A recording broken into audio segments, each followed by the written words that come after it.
he looks round, he checks, he's got 10 metres to go. Baumann does it! Jumbo Visma take that victory!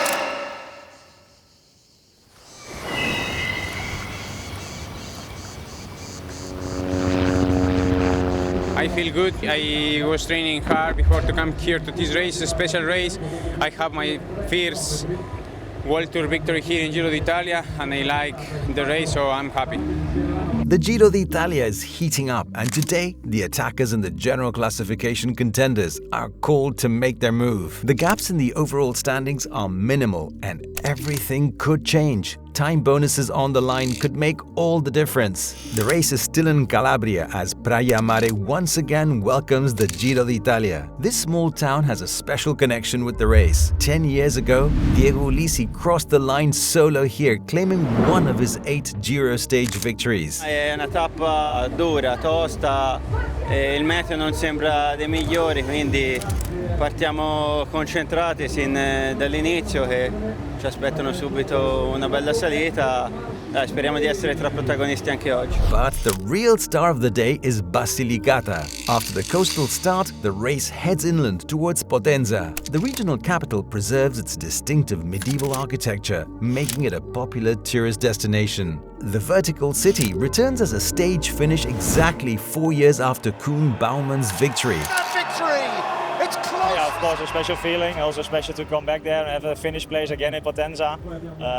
Brings up good memories. When he outpaced his breakaway companions, 203 kilometers and 4,100 meters of elevation gain, Stage 5 of the Giro could deliver some surprises. The road begins climbing almost immediately after the start, reaching the Prestieri KOM just 27 kilometers in. A steady ascent where early attacks could form. After a rolling middle section, the decisive point of the race will be Montagna Grande di Viggiano, 6.6 kilometers at an average of 9.1% with ramps up to 15%, the toughest climb tackled so far. The summit comes with 50 kilometers to go, but the road to Potenza is far from easy. Will there be room for a breakaway, or will the GC contenders take matters into their own hands?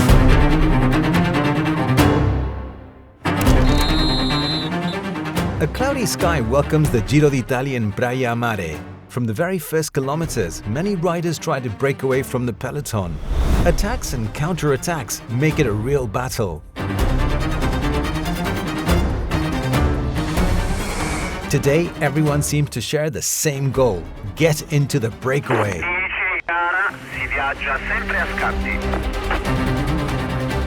The teams of the general classification contenders are working to keep the race under control. While heavy rain begins to pour down on the riders, it's shaping up to be a long and demanding day. At the back of the peloton, there's a rush to the team cars to grab rain capes as the road starts to climb towards Prestieri and the sprinters are forced to dig deep. La prima parte del gruppo è forte di una ventina di unità, ci sono altri rientri, si viaggia sempre a scatti.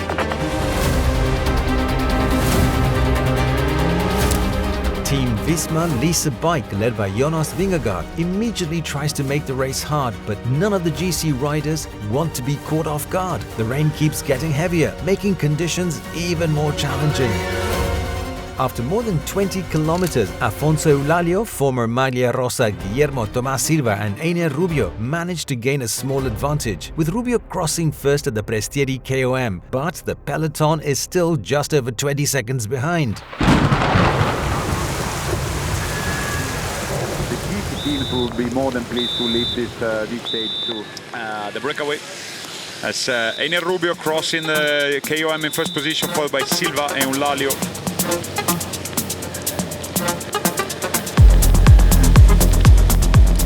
During the descent, more riders managed to bridge across to the front of the race. Will the peloton allow these 12 breakaway riders to go? The rain keeps pouring down and the temperatures continue to drop. Giulio Ciccone calls on his Lidl Trek teammates to lead the chase. Up ahead, there's a dangerous contender who cannot be underestimated. Enric Rubio is just 10 seconds behind the pink jersey.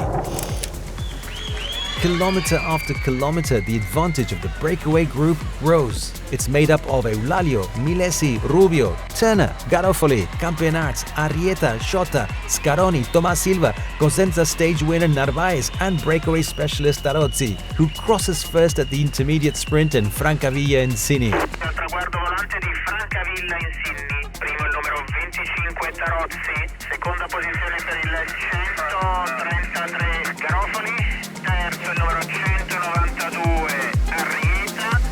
It's a little throwback to 2017, the last time the Giro changed hands in the opening week as often in terms of the race lead as it has done in 2026. And there's some names partly of the past, aren't there? Bob Jungels, Fernando Gaviria.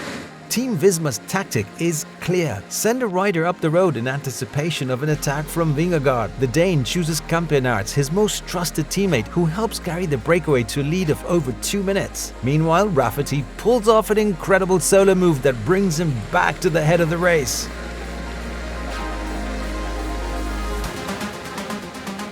The rain and cold are taking a heavy toll on the riders, and even the pink jersey is forced to stop to put on extra layers.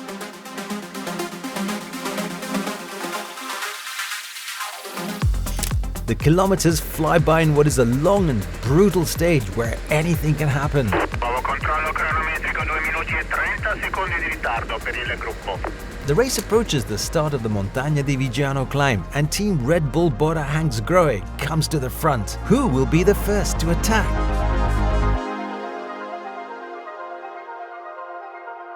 As soon as the road starts to climb, the breakaway group begins to split, and Igor Arrieta launches a solo move. La salita dunque verso il Gran Premio della Montagna Grande di Viggiano. But he's soon joined by Afonso Eulalio. Behind them, the pink jersey group faces a deficit of nearly 2 minutes. Arrieta's the first to crest the KOM, while the GC contenders in the peloton choose to conserve energy. He wanted to have the, I think it's Bellocchi, if I'm not mistaken. Raquel Bellocchi. Yeah, lost the rain jacket, but he felt like he needed. Road to the finish is still long, and the breakaway stretches its lead to over 5 minutes. Eulalio is just 1 minute and 11 seconds behind Giulio Ciccone, meaning the pink jersey could change hands by the end of the day. Ciccone needs to respond himself, but it may not be enough. There's no sprint at the Red Bull KM, and Eulalio passes through first with ease, securing a 6-second time bonus. Ecco il gruppo maglia rosa al chilometro Red Bull, ritardo 6 minuti. The two leaders show no signs of slowing down. In fact, they continue to extend their advantage over the chasers. The descent into Potenza is long and technical. With 13.6 kilometers to go, Arrieta loses control and crashes. Spanish rider from UAE team Emirates XRG quickly gets back on his bike and sets off in pursuit. But shortly after, Eulalio suffers the same fate, crashing heavily. The Portuguese rider and the Spaniard find themselves together once again. Despite the rain, the crowd in Potenza welcomes the breakaway riders and prepares for a dramatic finale.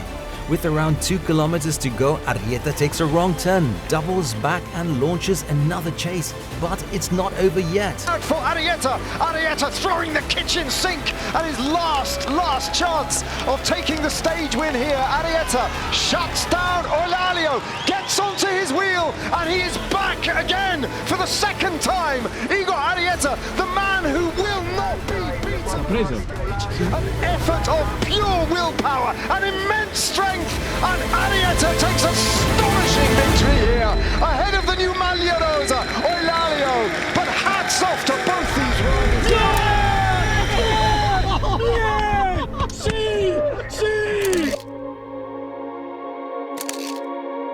An incredible and unexpected finish. After what seemed like an impossible chase, Arrieta catches Eulalio and drops him.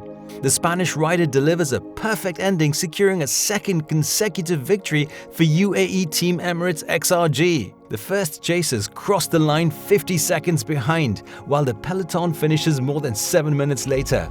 Giulio Ciccone is forced to say goodbye to the pink jersey. The new race leader is Alfonso Eulalia with a 2 minute and 51 second advantage over Igor Arrieta. Finish until you pass the finish line, so I keep fighting and keep pushing. After 2 intense stages, tomorrow will once again favor the sprinters.